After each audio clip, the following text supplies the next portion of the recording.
Hello, guys. It's Retro Nerd Girl broadcasting from the International Science Fiction Space Station, and I have a wonderful discussion that Mama Bear, Art Doll, and I had about Gargoyles, the TV show, and it is our week 7. I know last week we were supposed to do week 7, but we had quite a few technical difficulties, and I had to pull the kibosh on that. Like, I was like, no. It was so now we're back, and we're going to be looking at season 2, episode 13, 14, 15, and 16. I hope you guys are ready for all of the excitement. Let's go. Here we are. I'm here with Mama Bear, Art Doll, and we are gonna look at the Gargoyle series 2, episode 13, 14, 15, and 16. Really good stuff here. We'll start with just your general thoughts on the 4 of these, if you could, as a cluster. I love that we're starting to see more of the weird sisters come into play because they are too fun of characters just to set aside. And we're also getting to see some of the influence from Puck and the aftermath of his visit. That again, that is fun. And we get to learn about a lot more about some of our favorite characters, some of our favorite, whether it's favorite to love or hate, whatever. We're getting to learn more of the behind the scenes and stuff that we thought, like that we saw from the first season.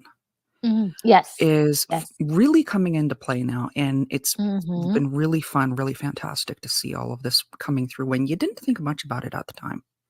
Yeah. I mean, I think we're all kind of used to what they refer to as filler episodes, and to see a lot of that really means something, and like come back and you're like, oh, so that meant something. This little detail meant something.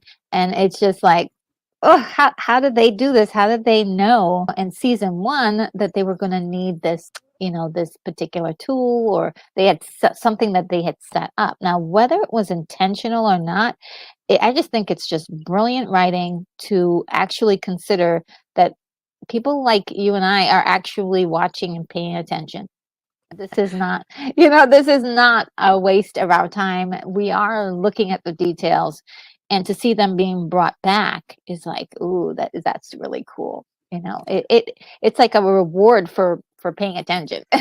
And that's one of those things that keeps me coming back to like a movie or a TV series.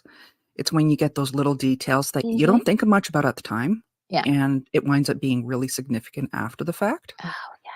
I love that. Yeah. it's like fun Easter eggs in movies too. That kind of stuff. Yeah. It can change a mediocre movie to something really enjoyable. Yeah. And not just Easter eggs that are just random for the sake of being random. They actually are meaningful. And like I have a great example of one of those. Ooh. In Birds of Prey, nobody notices it, but it's one of those things I caught. In her apartment, she has a stuffed groundhog. And in the comic series, Harley was given that by her first boyfriend. And it again, just having that there, that's one of those details that just makes that I love. Yeah. And fans, true fans love that stuff. It just feels nice to like, hey, I was paying attention, and I know what that means. And I know what that means for that character. It's something I wish that more TV series would consider, that people aren't not just there for them to have filler episodes and waste of time, that we really are paying attention, and we want to connect the dots. We want to see what you're cooking, and hopefully you're cooking something with a lot of seasoning and great, flavor, and it's good, and that's what we get here, I would have to say. And just so many characters, I think, being brought back to kind of like say, hey, you remember us? We're back. So there's quite a few. So let's get into it. Let's add to the first episode 13, High Noon. It's definitely one of those fan favorite characters that really tugs at your heartstrings throughout Mhm. the entire every time we see them. Coldstone Mhm. is the main focus on the previously on, in which, as I look back on season 1, there were very few previously ons, except for like 1 or 2 moments. But in season 2, we've gotten a lot of previously ons to give us a background of, or jog our memory, if you Yeah. will, of what is going to be seen in this episode. So they're really serving a purpose by giving us the previously ons. They don't just go over the last episode, they go over whatever episodes are pertinent to the episode we're watching, which is wonderful. And so on those previously on, we got a sort of a highlight of everything that happened with Coldstone, and that battle with the virus that left him trapped in his own mind. Mhm. And there is still a battle because there are 3 creatures in his body, which is Yeah.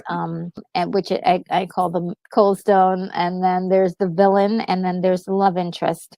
So these guys don't actually have names, if you will. But they, Not not yet. yeah, not yet, not yet.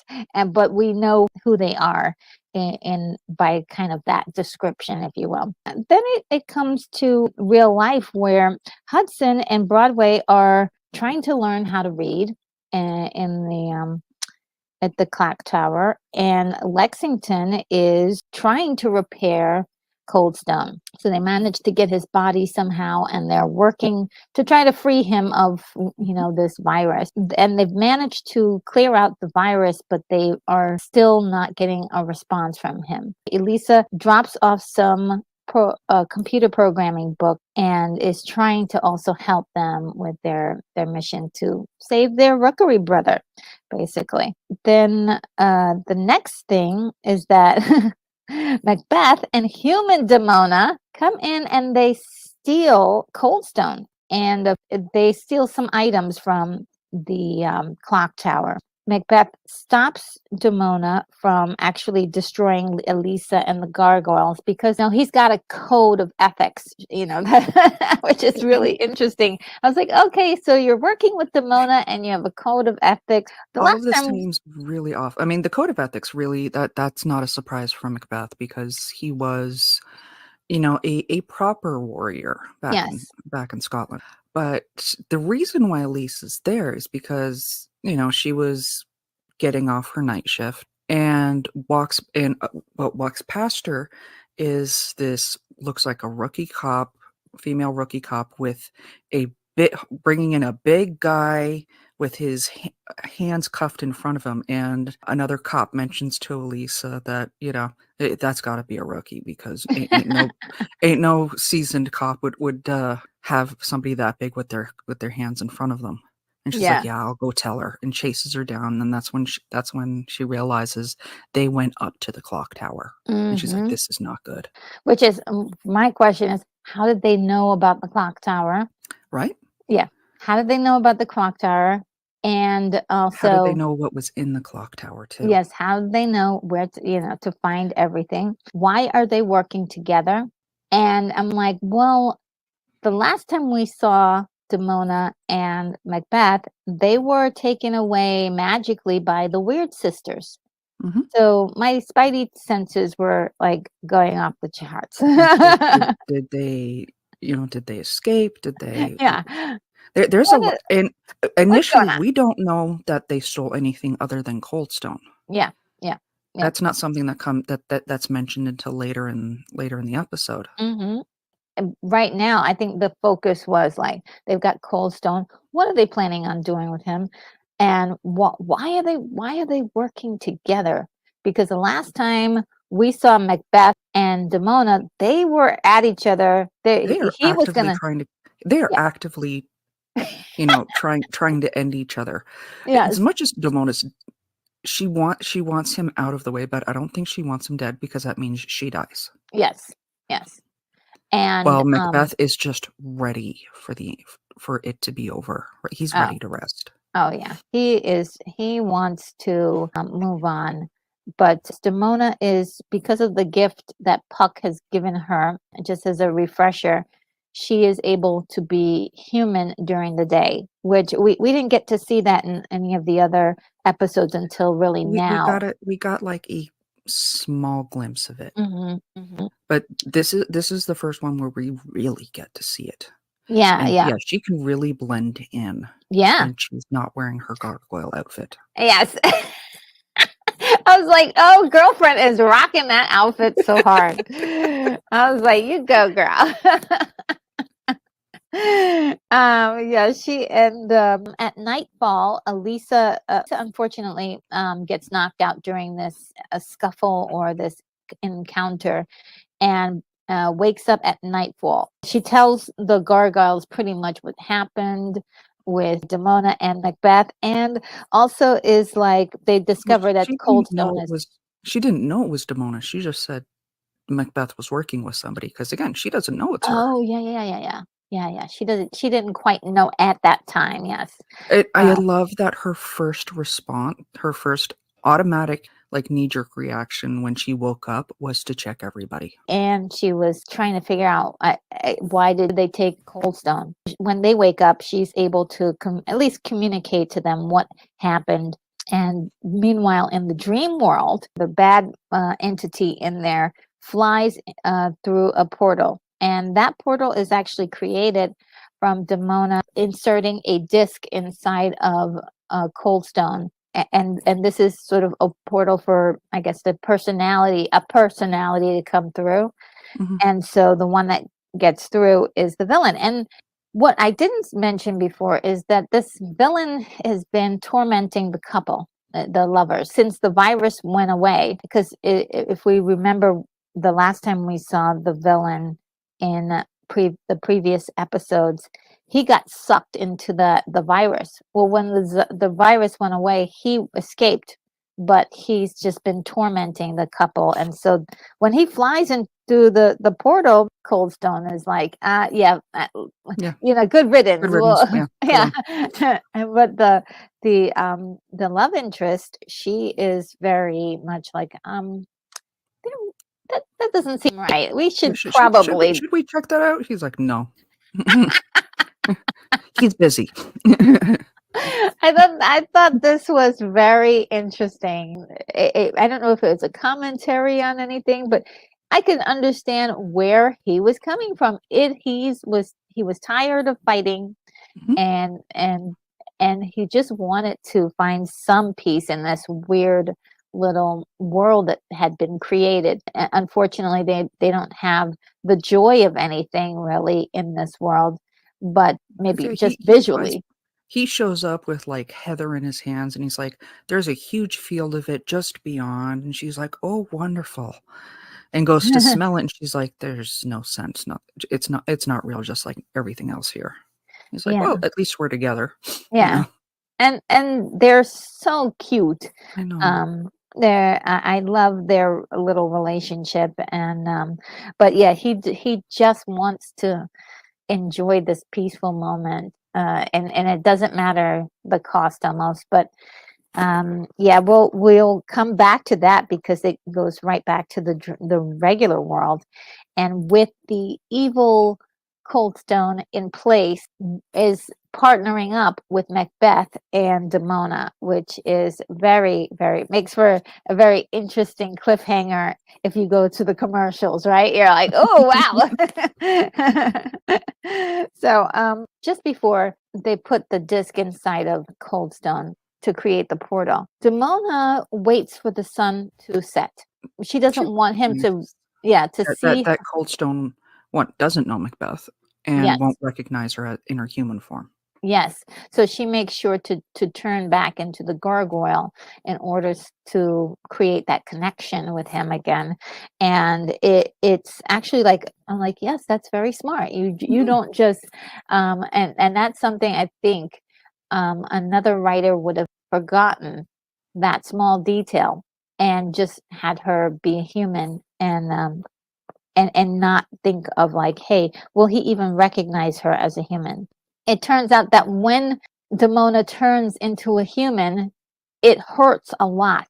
Mhm. And also, poor Macbeth goes through the pain as well. So it's Because when they're really, close to each other, they experience each other's pain. yeah, yeah. Oh, so is it when they're separated they don't I experience? think so. Oh, 'Cause I think it okay, would've I think it's proximity, okay, or else he would've known about this beforehand. okay, okay. Because Because that she's been doing the human thing for a good bit now, but this is the first he's experienced it. Okay, so this makes sense because, well, as we go on with the episodes, something happens in which I was very concerned, but I'll mention it when I get to it. So But that was, I thought, a very interesting thing that and the happened. fact that, he does look at her and go, "Does it always hurt like this?" And she goes, "Puck's gifts all," he's like, I thought Puck gave this to you as a gift," and she says, "Puck's gift always come with a price." It does. I mean, I'm not even sure. I think Puck was may have been trying to teach her a lesson in a way by giving Standardly. her, yeah, yeah, by, "Oh, you hate these people so much, why don't you be It's one of them?" it's part of the whole trickster thing, like, if you Mhm, look at any, like, trickster type entity, that there's always a lesson that's involved in their in what they do. mhm. Even Yeah, and even with, that's like, why I loved it. Supernatural, what he did to the people as a trickster, it was Mhm. always a reflection on what they had done to others. Nice, yeah, I love that, I love that. That takes a lot of thinking and forethought to come up with that, and I thought it was brilliant. Yep, turn her into the very thing she hates, Mhm. and, possibly to help her to learn some empathy, but, we're talking about Demona here. I do wonder when she sleeps though now. You know? I don't know. That's a question that never gets answered. So when does she sleep? Yes. And so I was thinking, when that happened, I was like, I suppose the magic is keeping her awake all that time. So maybe she's not getting any sleep. Which would definitely add to her grumpiness. Yeah, she was, yeah. It would add to mine. Yes, it would add to mine as well. And let's see. And so with these, huge, big action scenes, of course, the gargoyles try to go after, or to go to look for Stone Cold. He's their their Rickery brother. Yeah, Macbeth and they go right to Macbeth's place to Demona. go check it out, which Yeah, which is like it's a booby trap. and anyone that's watching knows knows that it's a trap. Yeah, yeah. And so this huge action set piece here with them taking down the gargoyles rather easily, I would say, but and they also set a trap for Elisa too. They want her too in all of this. Mhm. I was like, wow, okay. So Elisa during the day comes to Macbeth's castle, and the visual on this is super, super freaky and also really cool at the same time. With the gargoyles turned to stone, I some, don't think it was the castle, it was, like, s probably I think it was, like, some point oh yes, something in yes, yes, Central yes, yes, yes. Park. Yes, it was Mhm. Belvedere Castle, which is Thank a you. place I visited. I've had parties there too. It's really amazing. The way they're positioned, like in that subservient position and chained, it was just like, "Ooh, that's freaky." I did not like it at all. It was a very strong, strong image that this is they're in real trouble, right? It set up some tension. It set up some fear that, hey, these guys may be in some real trouble this time. Now, Mhm. in the dream world, even after hearing laughter from the villain, Coldstone still refuses to deal with him at all. He just wants to be alone with his girlfriend, and his love is still continuously asking him, "Please, let's do something about this." It's like, And We're not real anymore. We're just a shadow. yeah, What does it yeah, matter?" And this is one of those I love that one of those fun features like we mentioned in the last one on how you do see the weird sisters a lot, and they take on a lot of images. The love interest, she splits into 3 with Yes. Let's see those if I 3 can. distinct, yeah, right there, those 3 distinct hairs. Yes, yes. And it's And in that moment of, are they playing Cold Stone too? ooh. Nice. Yes. The response is beautiful. A shade has even a shadow has to be true to its shade. I love that line. Yeah. Oh gosh, yes. It's very interesting how she uses, magic in this realm where it seems like, oh, well, you probably couldn't use magic, but she is doing something to him, influencing him in a way, and I'm like, wow. Yeah, and how much Y- of that is her, and how much of that is because it's those hair, those 3 hairs. Every time we see them, it's the same. It's the same girls.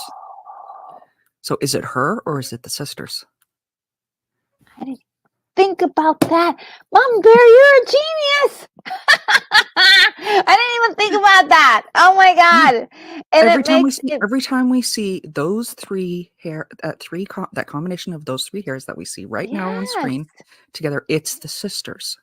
So is yes. it really her, motivating him, or is it them?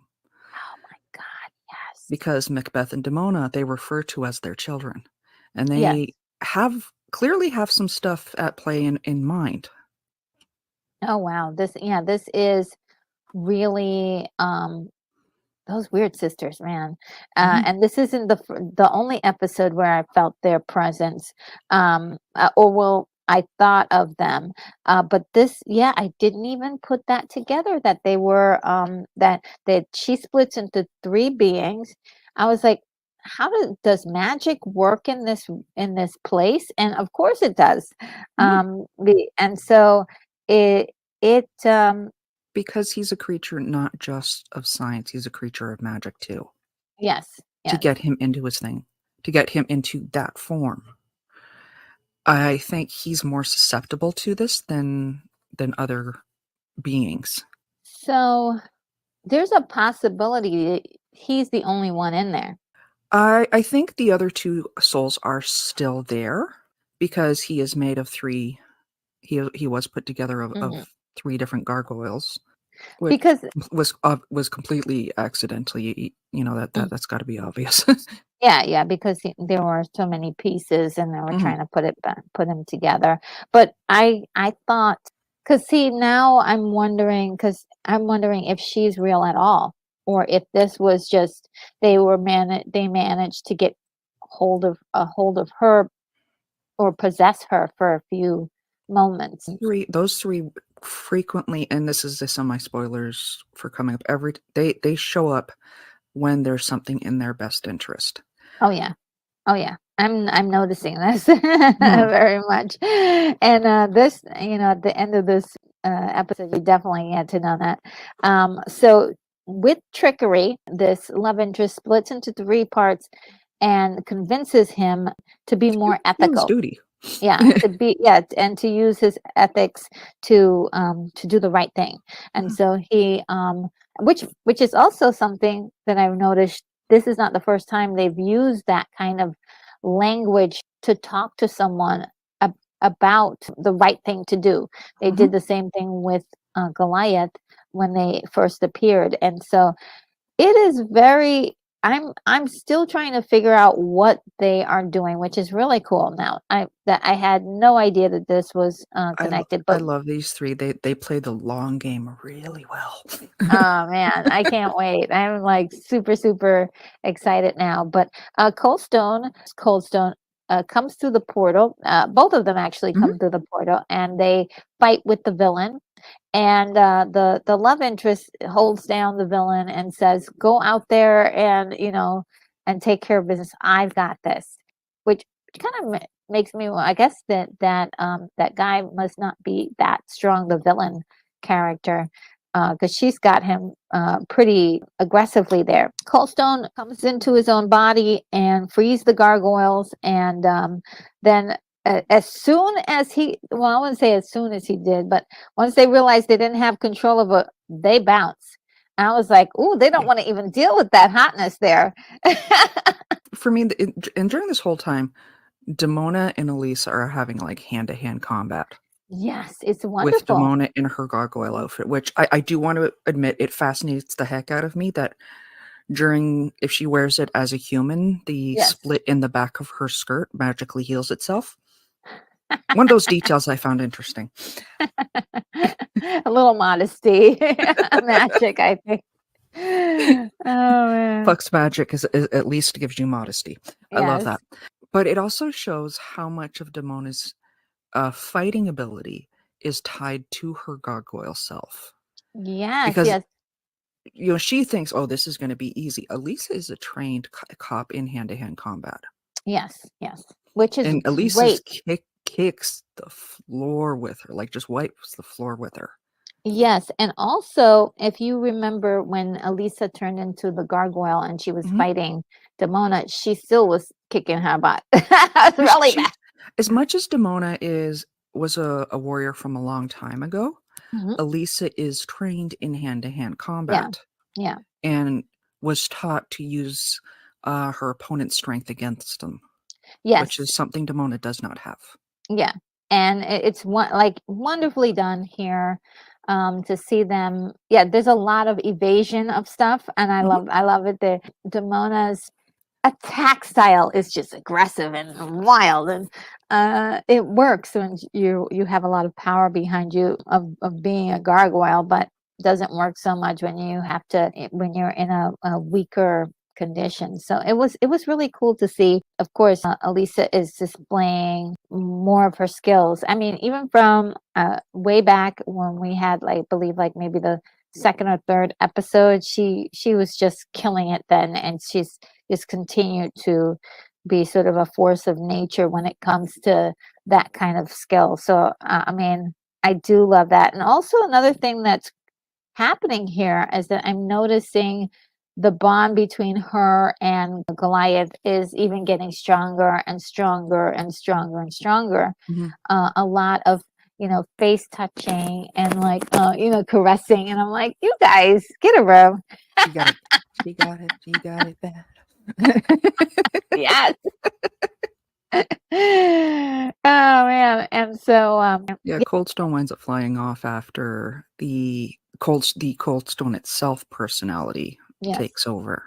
Oh yeah, and realizing that there's still more work to be done, figure out the problems between these three, since they're occupying the same body, and doesn't want to cause any pain or suffering for other people. So I think that was a very responsible thing that he did, and just definitely showing some leadership, some forethought about it all, and also he now knows he has to be involved if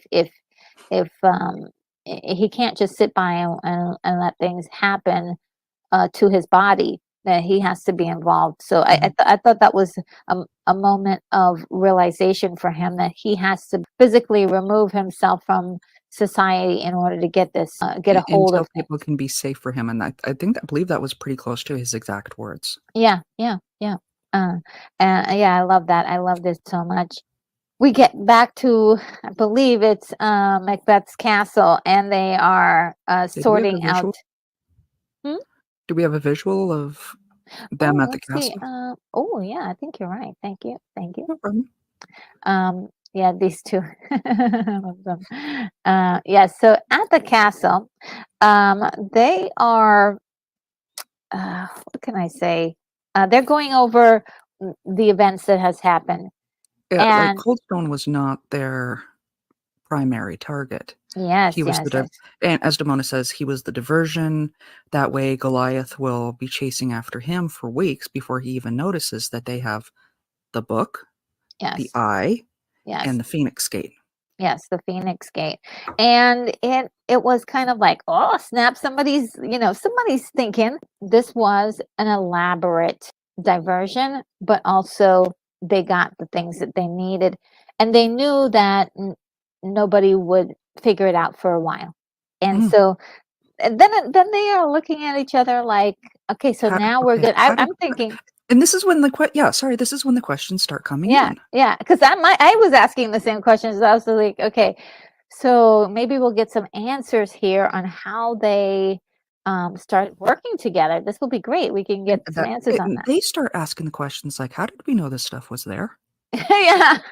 I was like, yeah, me too. How Like the thing is, I want how to know. did we know Cold Stone was there? How did we know where to look? And for that matter, why are we working together? And that's Yeah. when they freeze. Yeah. Yeah. The Like, spell. exactly as you see right here. Yes. And their whatever spell that they were on, placed there by the Weird Sisters, has been broken. That was the oh snap moment. And I was Yeah, like, oh, I mean, so you had layers of oh snap, right? First, yeah, seeing those items laid out on the table, then seeing this happen, like, oh, the Weird Sisters are behind it all. They were working for the Weird Sisters. They gather up all of these magical items and say that they need it for the coming war. And I was like, the upcoming war. "Ooh."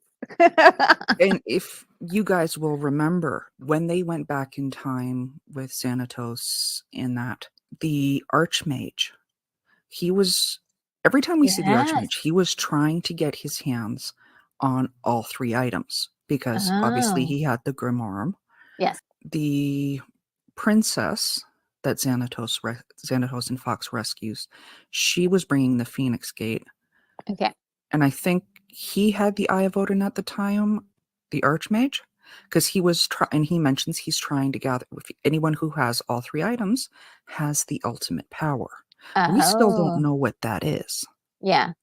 And the gargoyles had it for a long time. Well, a bit there, and didn't know what Didn't to do know with it, but they knew instinctively that they neneeded to that all keep it 3 that safe. these 3 items are dangerous. Yeah. Yeah, yeah. And so this is getting really juicy because when I saw the book in Damona's possession, I was like, "Oh, snap." Mhm. And then when they broke the spell, it was like, "Oh, snap." So it's like another level of these guys know how to use those items very well. What they're planning on doing with them is a mystery, but also tantalizing to see how it's going to play out in the upcoming episodes or seasons. So it's a possibility we could keep learning about this. So that was good. And also see there also I noted that they had some fear about freeing Coldstone. Mhm. So they were behind that as well. That's what I put down. They were behind that too. So they were the ones to actually free Coldstone in their plan as sort of like a risk. And so Coldstone, what I'm really excited for what Coldstone is going to bring to the story as far as like how dangerous he really is to the Weird Sisters and or their plan. So that How was important. intriguing. Yeah. Or ooh, how important. Ooh. A little teaser there.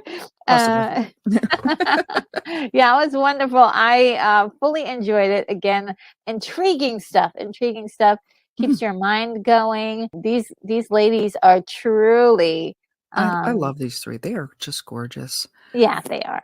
The They are. fact that they didn't bring these 3 out as, like, a merchandise trio, Uh-huh. you know various toys or whatever, is a real shame to me. Oh yeah, yeah. You're right. You're Honest right. honestly, when I get, like, get back into the whole doll customizing thing, I may seriously just make these 3 Ooh. because they are definitely one of my favorites from the series. Oh yeah. Because Oh, there's that's a such an great iconic idea. image, and I love that whole trio thing. Yeah, yeah, me too. I do. I have a story that I'm writing with three young ladies, and that is, there's power in threes, and I always love that. Um, Me too, I'm a third born, so I've always loved that whole power of 3 thing. yeah, power of three. So yeah, the great episode. My gosh, this one is episode 14. Fox.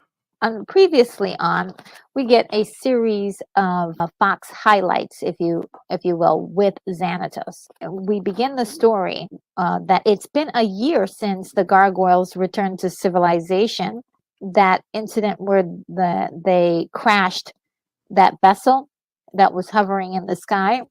And that was all planned, some plan that Xanatos had, get these discs for me and 3 locations. Yeah, because they stole stuff from Xanatos.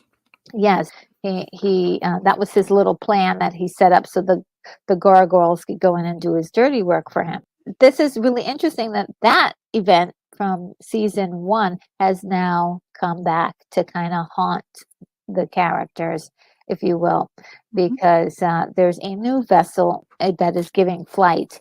It's something that Goliath has sort of been thinking about and decides to follow the new vessel to make sure that it's safe. Yeah, what was it, like Sky Castle 2 or something like that? Something, I forgot the name of it. But this vessel has a lot of security. So they immediately notice that he's following, and they send out these mini robots to go mess him up.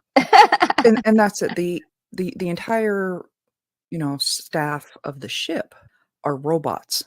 The only people on there are Preston glad you Vogel, mentioned who we that. see right here on the screen. Yeah. And I think this one is Vogel. yeah, this one's Vogel, but Yeah. the one who Vogel works for, which is Renard. Renard. Yeah, Renard. Oh, this is really a great episode. Anyone who understands what Renard means, spoilers. Oh, what is it? Well, later, yeah, we're gonna learn. Yes, we will learn. We'll learn. I will finish that thought up later on. Okay, Goliath is attacked by these robots. At first, he's like, that stings, but it's not, going to stop him. But a whole bunch of them. That stings. Yeah, a whole bunch of them like attack him, and they give him all of their energy, and he is knocked out, and they actually abduct him and bring him on board the vessel.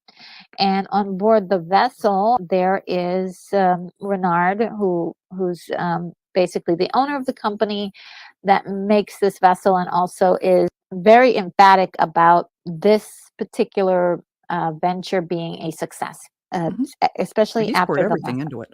Yes, he's poured everything into it, spent a lot of money on making sure that no errors have been made, and that's specifically why he uses the robots.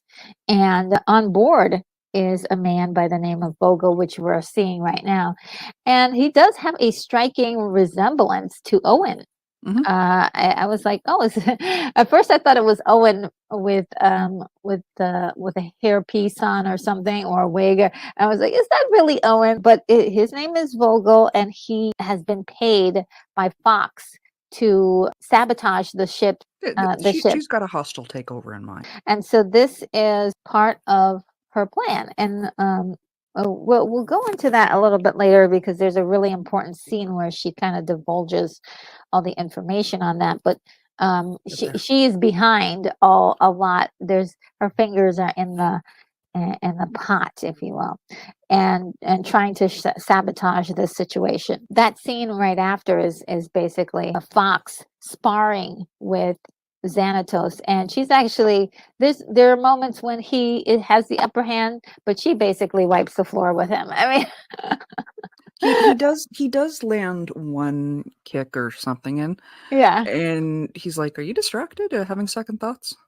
Yeah. I thought it was really interesting, and she's like, "Oh no," and then she just kicks his butt. And while she's doing that, she talks a little bit about what her plans are to take over the company by the morning, and that she's going to be the new owner of the company. And then we notice that she gets a call from the doctor. Not only that, Xanatos is the one to pick up the phone. He's like, your doctor with test results? Yeah.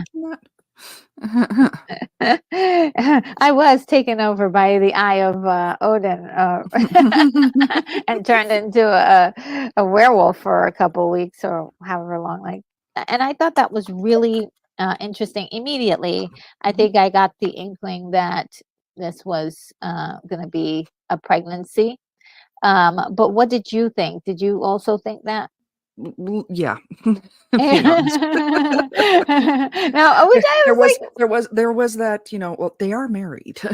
yes, yes. So they were sure to set that up before this, which was really They kind they of they didn't exactly make it, like, super obvious that that was the case, but at that point, when you get a phone call from a doctor in the TV series, it's one of 2 things. yes, yes. You've It got it's either cancer somebody or it's either somebody's dying oh yeah, yeah, yeah, that's or right. Yes, pregnancy. yes. It's never, "Hey, you got the flu." Every once in a while, it's like you've got a tumor in your brain or something Yeah, crazy like it's that. either life-threatening or somebody's pregnant. Yeah, yeah. And I thought that was all really cool. I love the setup and everything. And I was like, ooh, this is going to get good. Back at the vessel, Goliath is in a containment unit, which he's Mhm. destroying. The robots that are there are on high alert to zap him anytime he gets out of Yep. line. So he's really held there. But what this person Renard, this he's an older gentleman. Let's see if I have a picture of him. So he's um in a contraption, I suppose. He's Gives having off, like, what is that, Howard Hughes, I think it was, yes, with the who long nails. with the long nails and just isolates himself from humanity, like, Yeah. he gives off that same vibe, Uh-huh. Yeah. like, at least to me, he did. Mhm. Yeah, he definitely does, and he's quite old. He's like maybe I would say like 90 something. He Gotta be really around there. looks yeah, he really looks like he's quite old, but his mind is really sharp. He has seen the footage of Goliath and Demona destroying his former ship and says, "Will you take responsibility for what you did?" And Goliath's like, "No, no, no. It's Xanatos. Xanatos is I the was one." tricked, no. Yeah, he's the one who's done it. It was all his fault. So Mhm. it's was kind of a wonderful little battle of and I wouldn't say wits, but it was just a moral Integrity, really. yeah, yeah, Was it about a moral integrity. battle? Yeah, wonderful, Yeah, I'm wonderful I'm not a discussion bad about that. guy. You did do it.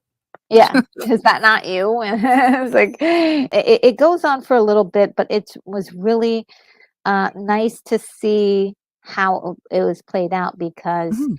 it just it reminded me of something that happened recently where I was kind of talking about the same thing. Like, you may not be responsible for a situation, but you've got to sometimes take ownership of your part in it.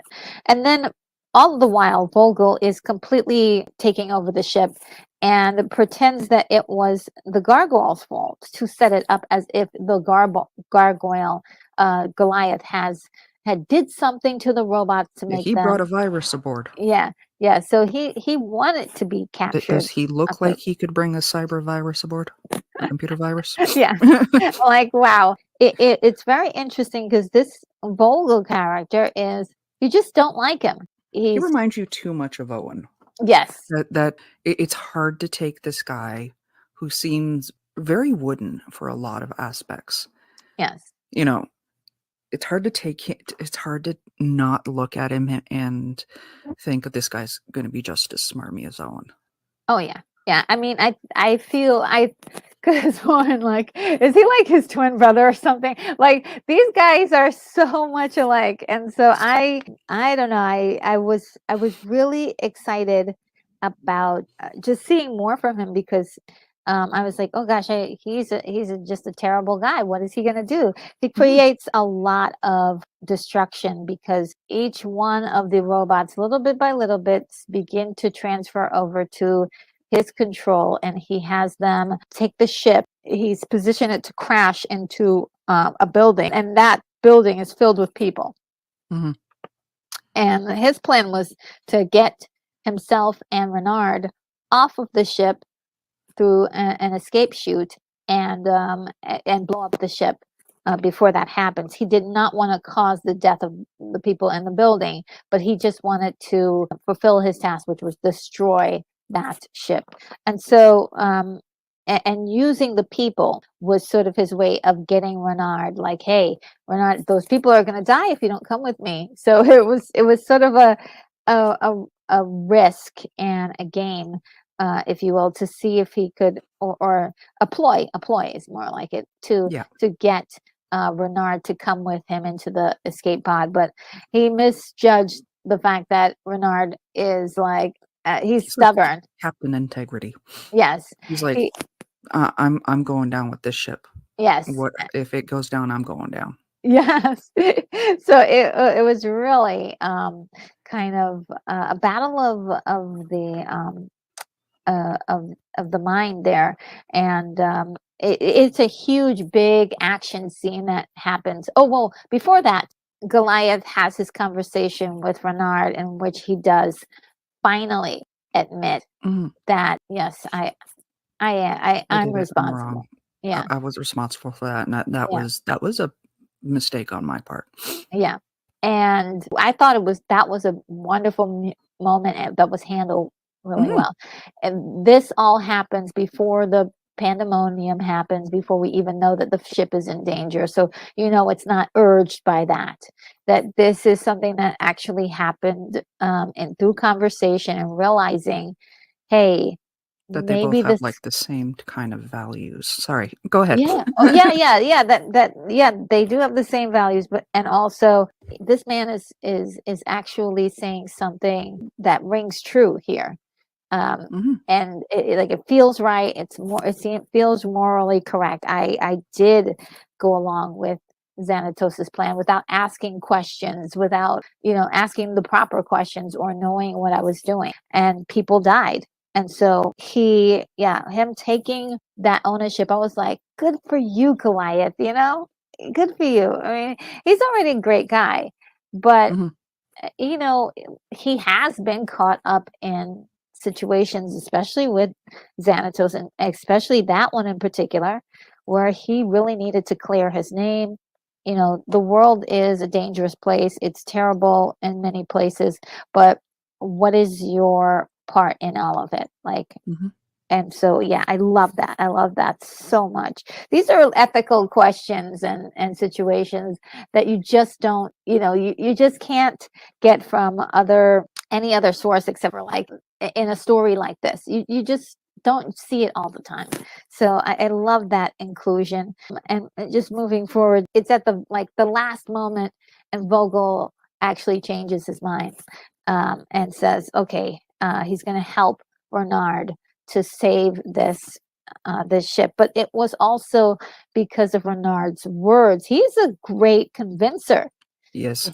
Yeah, I was like, wow, what a little speech that he gave, and also was like sort of saying, look, we built this thing together. I'm going down with it. He's going to do what it takes to save those lives, and Vogel knows he can't do it alone. And so he Mhm. helps him, and that's pretty cool. I was like, oh wow, that restores my faith in Vogel, for a moment.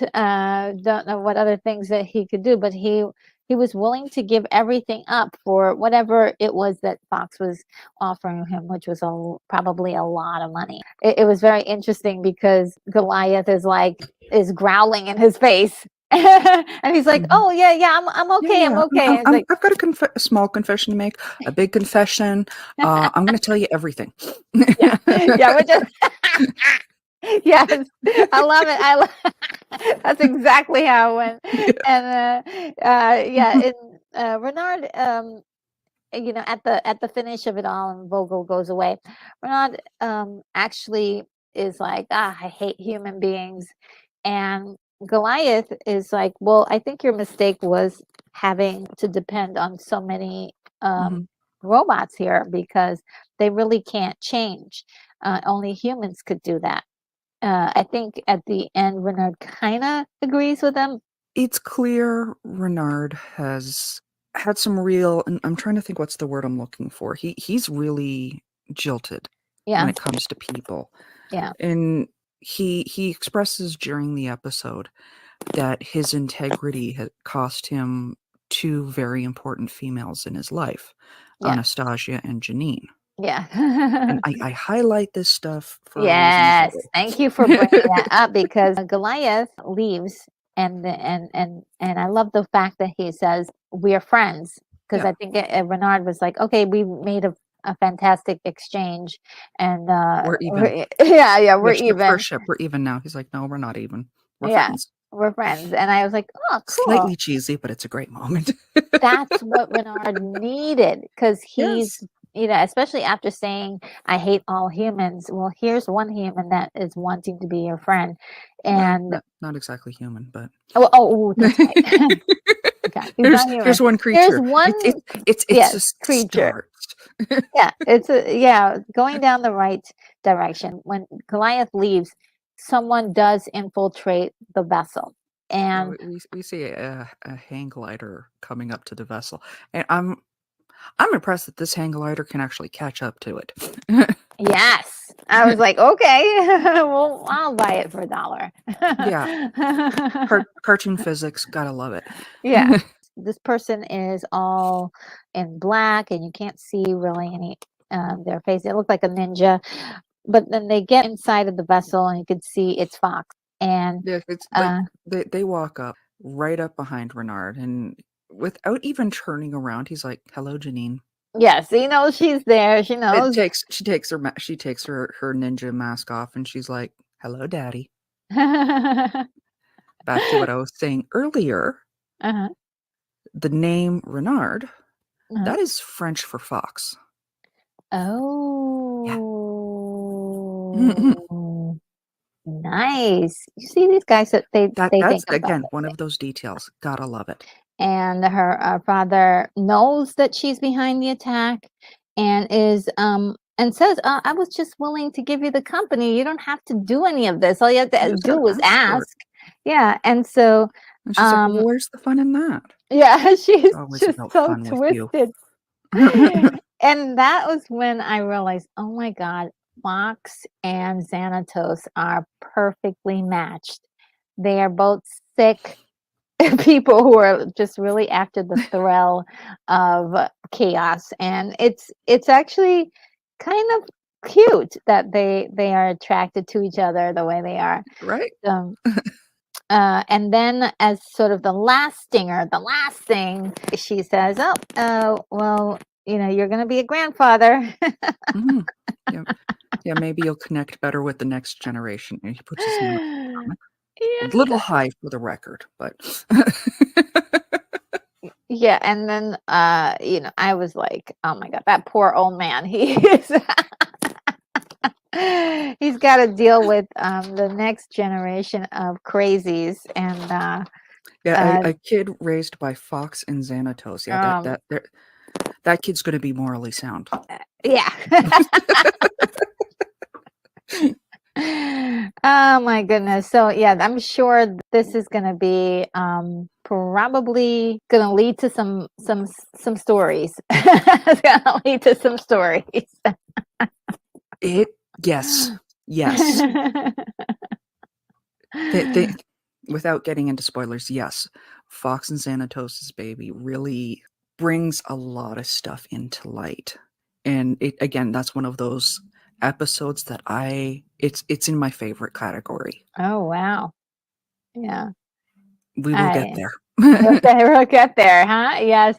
I'm loving it so far. So yes, that was a wonderful episode, full of action, so much action, but it had that moral dilemma enfolded into it, so it even makes it even more interesting and fun. This is how, if you were to teach ethics, you did it in the modern world, through characters who make mistakes, right? Mhm. And talk about those mistakes, and kind of sort through them through great dialogue and a great story. Mwah, love it.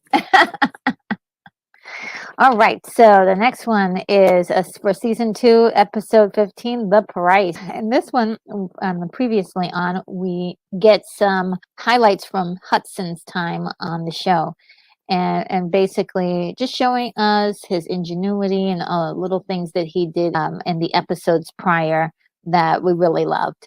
And Mhm. so it starts out with Macbeth looking like a silver fox, just coming in and swooping in and attacking the gargoyles and making their lives miserable. Is it just me, or did his voice seem off, though? Yeah, I mean, there were a lot. First thoughts was, "Why is he talking weird?" Yeah, yeah. I was like, okay, after the last episode we saw him, does this have to do with the weird sisters, or Mhm. why is he here? How did he get here? I know that he's really up on his technology, but this was like, I need that cycle bike that he's got That right there. It's just like insane that's hovercraft. what everybody expected, you know, back from when they were talking about Back to the Future type stuff. This is the kind of stuff we were expecting to be out Oh yeah. nowadays. Yeah, yeah, yeah, that and hover cars, yeah, we're we're a little behind. There's an alternative universe where that's, the mode of traffic. But yes, he is, zapping them with electricity, he's just making their lives miserable, and he does it right at a specific time of the night when they're going home after patrolling the city. He knows that they need to go somewhere to turn to stone, so he Mhm. attacks them. And this is kind of a brilliant strategy. I'm like, why didn't you guys do this before? Um, and so during the attack, he sprinkles some He throws a weird, bag of powder. and it lands on Hudson, and the sun comes up, and they all get into these awesome epic positions. I was like, yes, seeing them turn into stone, and it I was love like, it, it's nice that as they turn into stone, you hear different cat growls. yeah. And I'm sitting there, I'm like, "Okay, that's a lion, that's more tiger." Yeah, I loved all that, and they're just it's just wonderful. So I was like, okay, this is cool. We never like we get sometimes when they do show them in the in their position like this, but this was specifically different in a way. The way it was Mhm. shot, the way it was featured, and I was like, I really loved it. But then when nightfall comes again, they notice that Hudson doesn't come alive. He stays in his stone form. And so they're really like shocked and of course upset. Something must have gone wrong, and they're like, okay, well, we've got to get to the bottom of this. I believe it's Goliath, and I thought at first I thought it was Broadbow, but It who was goes Lexington. Lexington, yes. I mean, if Lexington. you're gonna go into a place that's Ooh. heavily run with computers, which Yes. Macbeth's place will be, if you've got any technology that you're dealing with, Lexington is the one you want with you, because he is Yes. very fast at this point becoming the technology expert. Yes, and I noticed that in this, episode, how smart he was, when they got to, his place, and how apt he was to just get in there and Yeah, tinker even around. in the previous one Mhm, where what was it, 2 episodes ago that we discussed earlier this particular week, mhm. when they're wandering around Macbeth's place after Coldstone disappears. Lexington's the one that picks the Yeah. lock, the digital lock. He's the one that, you know, see if we're being watched by the cameras, we can use the same thing in place. We Yes, can turn that exactly. against them. So he is very fast becoming technology savvy, even for somebody in that era. Yes, yes, Like, and so he's more technologically savvy than some, like, actual humans. A lot of humans. oh, yeah, a lot. So yeah, that was really interesting, but it turns out he is actually in Xanatos's place. And so I was like, oh, is this like a dream world or something? But it explained that they took Hudson's body during the day and replaced it with a statue, which I thought that was so brilliant. I was like, wow, these guys are really thinking. And in place of that, he's actually a prisoner of Xanatos. And Mhm. Xanatos has come up with this kooky idea to to he wants to live forever. And so there is Yeah. a spell that he has gotten his hands on in which he needs Well, this. we've already seen that that's one of his weaknesses, Mhm, because what was it? City of Stone. That mhm. was his driving force behind letting Demona Yes, do this spell on camera, yes. was immortality. Yes, that was it's an ongoing theme with him, and I do love that they continue and with Mhm. that. It's a motivating drive. He's got all the money now. He wants more time. He needs the skin of the gargoyle, like the stone skin, to brew into this pot. I believe it's about a day that they need to cook the skin in order to get Yeah. this spell going. Sorry, we forgot to mention that in the first battle with Macbeth, Mhm. Goliath, because Macbeth at one point he's going to like shoot the other four gargoyles, so Goliath just takes him out, and the Yes. glider or Oh my whatever it is, goodness. it Yes. crashes down. You see this big blue light, and they're like, "He's dead." Okay, so I don't know how I missed that. Thank you for reminding me. That's a very important thing. And when that happened, I was like, if he's dead, then that means that Damona's dead. Well, we know that you can't kill him. Yes. Like he can die temporarily, but he doesn't die permanently by Mhm. anyone else's hand other than Yes. Damona. That he's not Damona. going to die Yeah. permanently. Yeah. But he's permanently dead. They don't know that detail. And also when we get to Xanatos, he has somehow, and this is while I was watching this, was like, okay, how did Xanatos get Macbeth to work for him? Mhm. And so he's like, "Yeah, that Macbeth is really amazing. He's already died for me once." Yeah, And he's going. He may be coming for your job, Owen, and Owen takes that personally, personally. yeah. I love it because that motivates his actions later on, which is very interesting. And one thing that Xanatos says, okay, make sure that you distract the gargoyles because we don't want them finding out what's really going on. And Because so the potion needs to brew for a day and a night. yes, yes, and so that's his motivation for doing that, and so they send out Macbeth again. I was like, "Wow, what is going on here?" I was totally perplexed by it all because And he there shows he up, is, exact same outfit, same glider, yeah, as if all of nothing it. happened. Of course, the gargoyles, thinking that he was dead, Mhm. they're like, How is he alive? We Yeah, killed him." yeah, And so yeah, they're confused. But one thing you notice, he's repeating the exact same phrases he used the night before with mm, no variation. And yeah.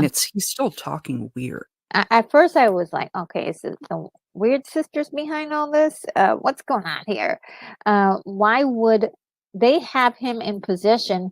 Why would he be working for Xanatos of all people? Hmm. Unless the Weird Sisters and Xanatos has a deal going on where he puts together the immortal spell and they use it for something nefarious as they, or something mysterious as they often do and cause sort of a chaos. That night it is very interesting because Lisa is actually there and she manages to talk to them and figure out well, she doesn't figure out anything yet, but she just like, take me with you so I can see what the heck's going on. Maybe I can help.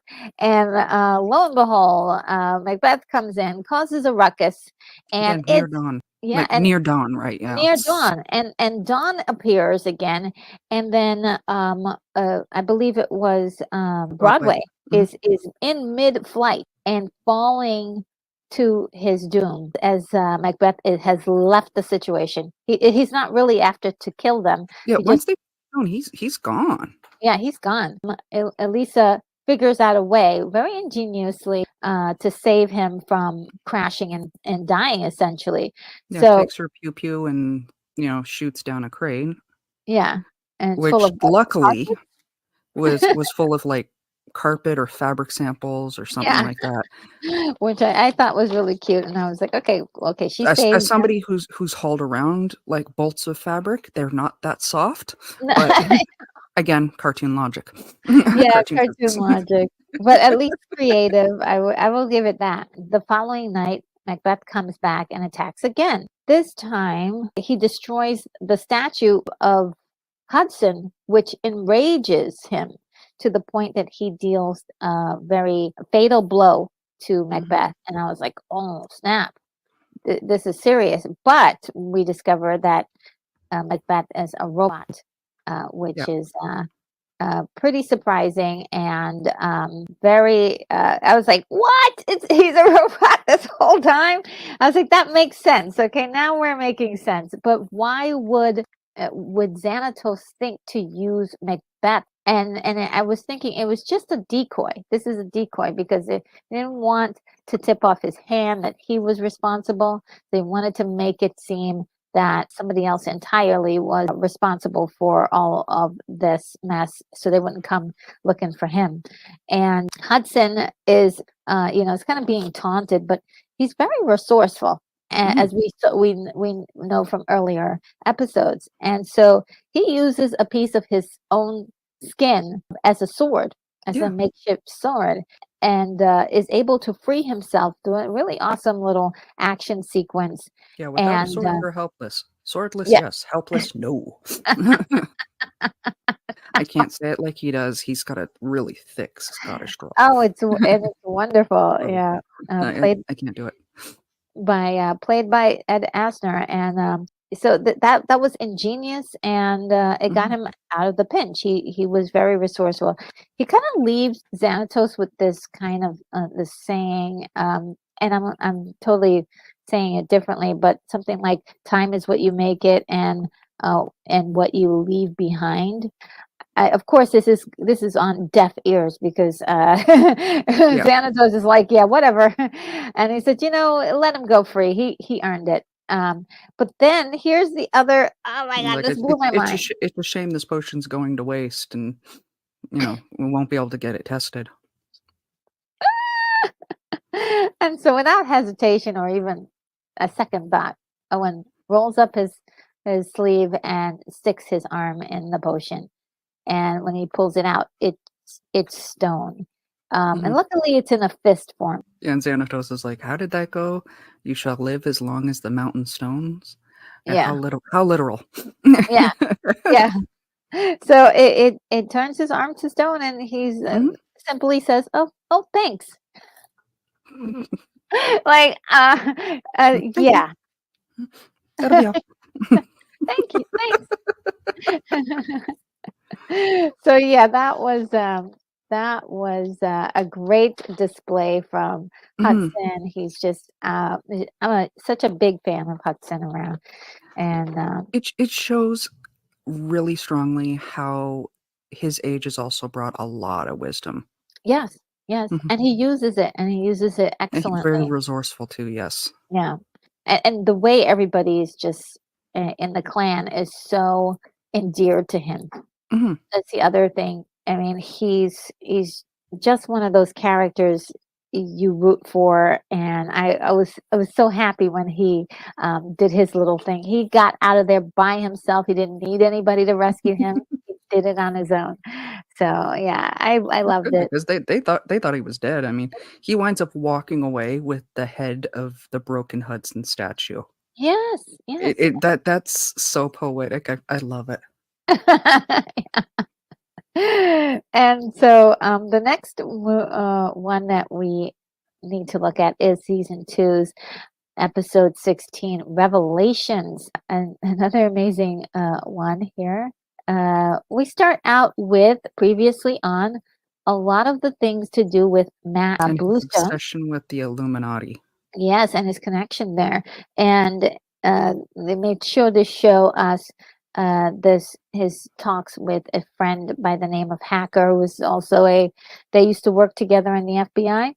It starts with a visual of the Hotel Cabal. He's looking at a television screen of Goliath trying to get out of all of these weird booby traps. And he's like, wow, here I am looking at a gargoyle fighting for his life, and I was just an officer a few days ago, and it kind of sets you up Why for why is it all of these Matt episodes wind up playing off like an old.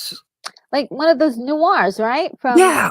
yeah, it's definitely like Humphrey Bogart, and also this kind of sets you up like, oh, what's going on with Matt? Like for a second there, I was like, is he a dirty cop? You know, has he been playing us the whole time? He talks about his feelings a little bit and how he feels kind of left out. I talked to Elisa about this, but it's very clear that Elisa doesn't believe in me either, and it's all of this mental narrative that goes with Yes, that you know yes. noir detective noir type films. Yes, and I loved it, and he has skills to the point where he knows when Elisa's lying to him. So it's Mhm. like, ooh, It so that was a fairly obvious lie because he waits outside of the women's washroom. I mean, a little creepy, but and sees the captain come out of it, and he's like, Was Elisa in there? Because I've been looking all over for her." And she's like, "Oh, no, I was in here for the past 20 minutes, and no, just me." And then he runs into Elisa. She's coming out of the clock tower, and she's like, "Oh, there was an overflow in the sink in the women's washroom, so I'm just returning the mop." and he's like, "Huh? Well, Why you at always, least, yeah." why you And, always lying? and I'm wondering how many lies has he caught her in, trying to cover this, the gargoyles secret up. So this was just one, maybe one too many, but also with the circumstances. After talking to his friend hacker and doing a little research on Malone, Mhm. as he was sort of following up on that old episode that we watched where I forgot his first name, but his Silverfell. son. Yeah, they Mace Malone. Um, and his partner was like, it was Dracon's grandfather. Dracon's, yes, Yeah, Dracon's grandfather, and how that story is now paying off. Now we're getting just a little bit more to the relationship of Hacker and Matt, and and this whole how situation, yeah. and this whole thing, which You is know, kind of weird. Uh, Hackers, says, well, what this lead that might pan out, I don't know, is Malone's stepson, or his ex-wife or whatever, and her stepson wound up joining the relocation program. I'm drawing a blank. It might pan out, probably nothing. Through that, he goes to see the stepson Mhm. of Mace Malone and discovers kind of another lead, which is the grave in which his Yeah, mother was it, buried. I have to admit, listening to the stepson, it was just absolutely hilarious for me. I mean, I have no love for my stepmothers, I won't lie, but this guy takes it to a whole nother level. He's a bum. If you see Yeah. him, tell him I said he's a bum. Yeah, it's really, really, We get the cool. idea that I'm getting this hint you don't like him. Yeah, yeah. And, when he gets to the graveyard, he Yeah, he finds. got her real name out of this guy and where they buried her. Mhm. Yeah, And he finds Mace Malone just paying his respects, and it really, it kinda opens up the story in a new way. Okay, so we got the real, Mace Malone, yeah. How also. long? Love that. How long have you had these delusions, kid? Because Matt drops it all on him. Yeah, It's like, how and long he have you had these denies. delusions? Yeah, how long have you had these delusions, kid? And he says, not as long as you've had that tattoo. Because there's a Which tattoo on his hand. yeah, there's a tattoo Not on even his. subtly there. His hands are very interesting if you look at this series, but, yes, he has a tattoo on his hand, and, after denying it, he finally says, "Okay, alright, yeah, we do, but and we had an eye on you, you can be a part of it if you do one thing for us, and which is gonna be a favor to one of our lower level op- operatives, Xanatos, and and which is to get his hands on a, a a gargoyle, which I thought was really interesting. I was like, okay, this Yeah, is getting spicy. and Matt finds out through the Illuminati that the gargoyles are real.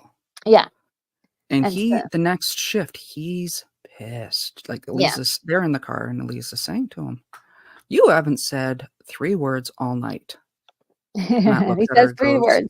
"Let me drive." Yeah. And so I was like, okay, what is Matt doing here? Lusting Um, marbles, that's what he's doing. Yeah, he's really, yeah, I said he's acting like a big baby. Yeah. But he does, he gets a hold of the car, and Starts he thinks driving that like, you know, Stephen Strange. yeah, and I think he at that point, he thinks that they're following her at all times and protecting her, so if he puts her life in danger, he will get their attention, but, she explains to him later, "No, they don't always follow me, and I could just take you to them." And so, and I think she was trying to she explains a little bit later that she was trying to keep them to herself because she Mhm. felt like she was special, when she did have her connection to them, but this is gonna help them in the long run, if there's another person that is trustworthy, but at this point, we don't know if Matt is trustworthy at all because it just looks like he's, a dirty cop at this moment or a plant, and we're just That sort of he's like willing to throw everything yeah. just to become just to blow up the Illuminati and all of that. Yes, and it's really just one of those moments where you feel like something is being played out and we can't stop it from happening, you know? Mhm. Elisa does take him to the gargoyles and meets all the gargoyles, which they're really cool with it, but he takes Goliath aside and explains to him in "We secret. command a gargoyle." Yeah. That was such a funny statement to me. "Can you get Yeah. in?" Oh, Like, so cute. Oh, adorable. What a beautiful color. oh, he's such a good boy, but Uh, loves being on camera. So Matt's job was to bring Goliath to the Hotel Cabal, Mhm. and he is given a key, and that key he was supposed to keep and use it to get through all the doors safely without getting trapped by the hotel. But And that part so, we don't know the reason behind the key. yes, We yes, think but it's just to get in the one door. yeah, And as they're entering the Hotel Cabal, they start walking down these steps, and the steps suddenly turn into a slide and Mhm. winds up splitting into two paths. Matt didn't know this was going to happen. Yeah. He had no idea, and Mhm. he He's like, ends up "Sorry, go ahead." yeah, yeah, he ends up in a room in which Mason has controls over the whole thing. Let's see if I can get a visual on that. Um, Mhm. this is it, Yep. where they are watching pretty much everything go on in the room, which is basically Goliath fighting for his life. Mace kind of divulging more information about the key and how it works. And all of a sudden, Matt says, "Oh my God, uh, Yeah, what would have happened if I had gone down the wrong slide? And he's like, yeah, "Without that key, nothing good." yeah." Matt notices also on the screen that Goliath is gone, but it turns out that Matt lost the key, or Yeah, he lost the Goliath key as he was is going down using. the slide, you know. Yeah, yeah, that's and then yeah, he lost the key while he was going down the slide, and Goliath seems to have the key at this point and is using it to escape all of the traps in the hotel. Um, Which, which again, Goliath pulls out of a non-pocket. yeah. Disney, when you guys do the live action, please explain this phenomenon that keep happening with them because there's no visible pockets there, and that's a little disturbing of an image. It is a portal. Just reach inside and pull anything out. Just reach down and pull something out. Where were you holding that? How were you holding that? Oh man. And then Mace goes bonkers once he finds out that Goliath has a He's like, key "Yeah, in his they're gonna take my 75-year pension and all of that," and so yes, he goes looking for him and he has him kind of trapped. And just at the moment he's about to pull the trigger to kill Goliath, Matt Bluestone steps in and kind of stops the whole thing from happening. I was Mhm. like, oh, okay, so he does have a conscience. Phew. I was really worried that he was gonna sell Goliath up the river. The thing that happens in that scene of real importance is that Mace loses his own key to the hotel. Mhm. And so that poses a huge problem because he gets trapped in his own contraption, if you will. Which is And designed to completely drive you crazy and wipe yes, your mind. yeah, yeah. And so we can imagine that after this whole ordeal, I'm he's thinking like probably Vertigo or something like that. The old sorry, oh mm, Hitchcock, Hitchcock. Thank you. yeah. That kind of concept where the whole thing is just designed to completely turn your senses on its own. Oh, yeah. I did love that idea Mhm. of a place just wear you out. So he's like going down this corridor and opening up all the doors, and there's just brick walls, and it's he's just start you see him start to lose it, and it's kind of like, well, good for you, because how many people has he done, or creatures has he done How this to? yeah, how many beings has he done this to? Yeah. Now this is And karma. yeah, this is definitely karma. And what did, for the Illuminati, like, how much information collected through over the years of beings, magical people, maybe even aliens that they have done this to, in which they can extract all of this information from. They'll probably find him and extract whatever information he had about Matt and Goliath and all that stuff. So I was like, okay, this isn't over, is it? At Mhm. least from that point of view. But outside, Matt goes into he's at the precinct, and he's leaving for the day. And outside is Hacker standing there and is like, yeah, I've been part of the Illuminati. We've been guiding you the whole way, or trying to distract you. Yeah, he But was his job when he was working with Matt was actually to keep him off the trails, to yeah, constant wild goose chases. yeah, yeah. And it is, Even it that was, tip about the stepson, that was yeah. supposed to be a wild goose chase. Yeah, yeah, it's really crazy. And I did love that, because I was like, oh, so they have been his entire career probably watching him and trying to make sure that he doesn't, um, you know, Get too close. get too close, but he's somehow obsessed. And I would love to, and maybe they will do it, just show us the reason why he's obsessed with the Illuminati. That would be really interesting. But Hackett, oh, go ahead. I don't remember if they do. I have to admit, a lot of the Matt stories really didn't resonate with me at that point in time. Okay, yeah. So, Hopefully they do. Hacker gives him a pin and say, you're in the Illuminati, and here's your and then that's when he your finds out that Hacker was actually a He's like, the whole time? yeah. And also, you can see there's like a little glimmer of light coming from the pin, and so I think it's a Mhm. tracker. And Probably. yeah, it looks like a tracker. And since they may be interested in him because they probably know that Elisa is his partner and want to get closer to the gargoyles for whatever reasons, whether to extract information or whatever. He's important to the Illuminati. Mhm. I think he's one to, like, I got my eye on you, Matt. Even though you're a good guy, you proved that you're a good guy. I Proved you're need clever. to, yeah, yeah. I'm gonna watch out for It's not that you. they care that he's a good guy, that he's way too smart to Mhm. be, not part of the group.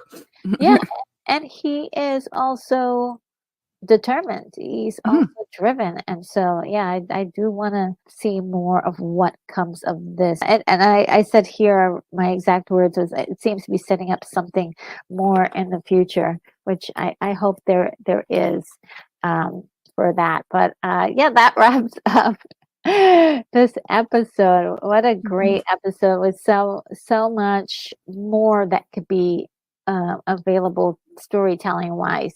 there's the pin, and it did like a little glimmer. So yeah, I'm pretty certain they've got him locked down, and they know every move that he makes. I think they knew that beforehand. Yeah, I think so too. This is just a little extra, yeah? This I this think this so too. this is just his participation trophy for outsmarting them. Yeah, yeah. Because for sure they had him, they were gonna keep him spinning around and in Mm. circles, and so they were like, "Alright, he earned it." Well, guys, homework for week 8. We are still on season 2. We'll be looking at episodes 17, 18, 19, and 20. I've written down the names of the episodes because what we found was that on different platforms, you may find that the episodes are named differently. And so going, Or sometimes they can be out of sync, so yeah, yeah. bit of a So background thing for what happened this week. yeah, behind the scenes, and we're thinking that it's just a better idea to say the names so you can follow along as well. So we'll be doing that next week, and want to jot that down. I want to always thank you, Mama Bear, for hanging out with me and talking about this really awesome show that you introduced me to. This is wonderful. We're having such a good time, and we may be not quite halfway through. We've got a I bit don't more even to think go. we're close to halfway, Yeah, but maybe a fourth, maybe a there's third. so much fun stuff, like, I think it's, the week after next. Okay. It's there that's when, like, a lot more of the magical stuff really starts to take place, and I admit I have a softer spot for the magical, Oh yeah, more realm where you start playing with the Oberon's children and a lot of mythologies. That's as spoilery as I'm gonna get. yeah, But that stuff always resonates very strongly with me. Hello. yeah. And the kitty is saying hello.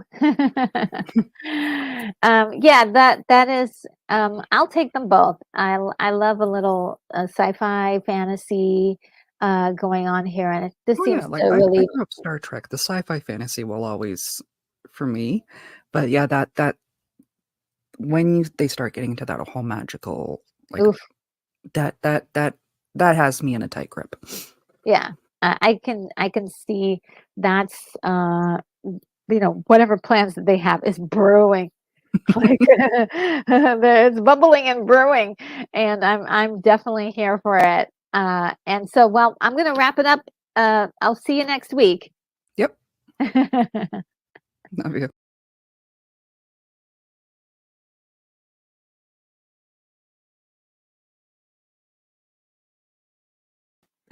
Guys, wasn't that so good? That was so good. We had such a juicy conversation, and yeah, we are just moving along behind the scenes. What you don't know is that we get together and record these. I edit them down, and yeah, we've gone quite a bit now ahead of time. So looking back at these, I'm like, oh, I got that wrong, or that's interesting that particular idea is playing with my mind there, because we get the payoff for it much later. So I am just enjoying this series so much. It is just so much fun. Okay, just so that way everyone for sure has it. The homework for next week, week 8 for sure, is there. And if anyone wants to jot it down, go on ahead. And Unicorn says meow. Yes, a cute little buddy came and said hello to us. So adorable. And Moonbeam says, as a member of a fraternity that uses pins make it official. And for those of us that are married, the wife and kids play a certain part. Oh, cool. Really cool. Um, and Moonbeam says we're heading to Avalon. Oh, Avalon, yes. That one, wow. Whew. Avalon is something else. It's something else. And oh my God, I'm so glad that so many people stopped by today. and just said hello, and it's just been fantastic to see everybody. Just really great. And so let's see, anything else I can tell you about next week? No, I think that really settles next week for you. And right, and Mama Bear says soon, yes, we're gonna get to Avalon very, very soon. You know, Avalon is just incredible. Let me see. Avalon is just incredible. And let's see. I do want to let you guys know about what's coming up for the channel. So next week you can guarantee, yeah, we'll be here for next week's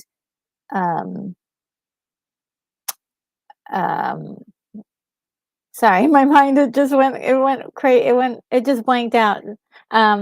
Yes, and we'll be back for the rest of the series episodes for week 7 and continuing on season 2. And I'm gonna just open up this document that shows me everything that is coming up.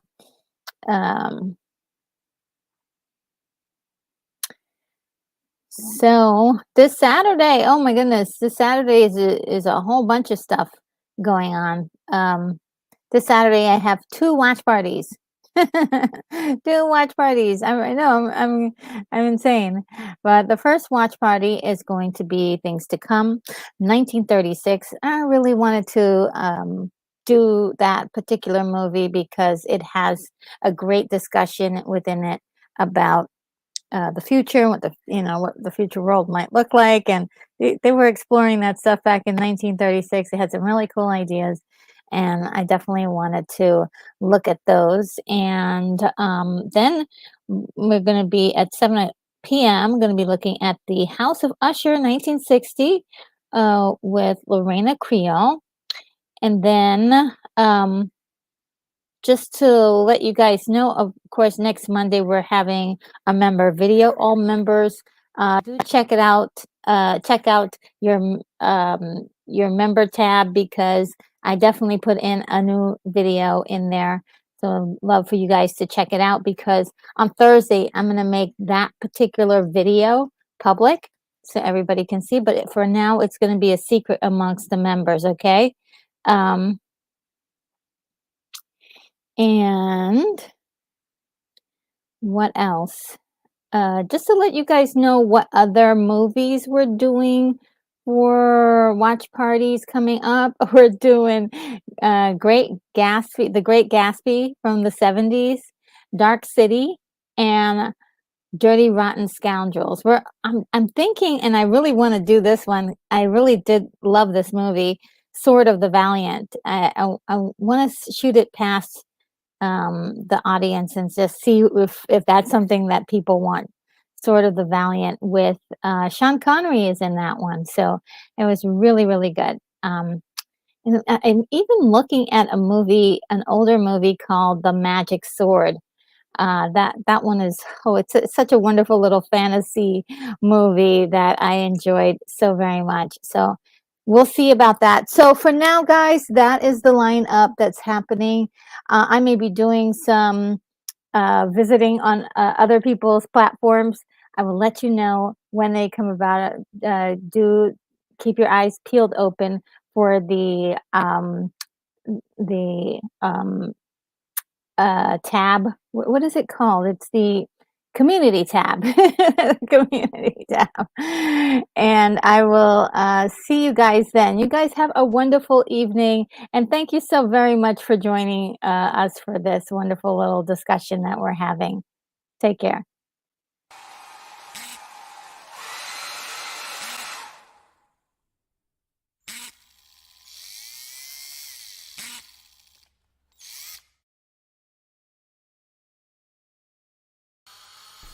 Retro Nerd Girl, you are clear for takeoff.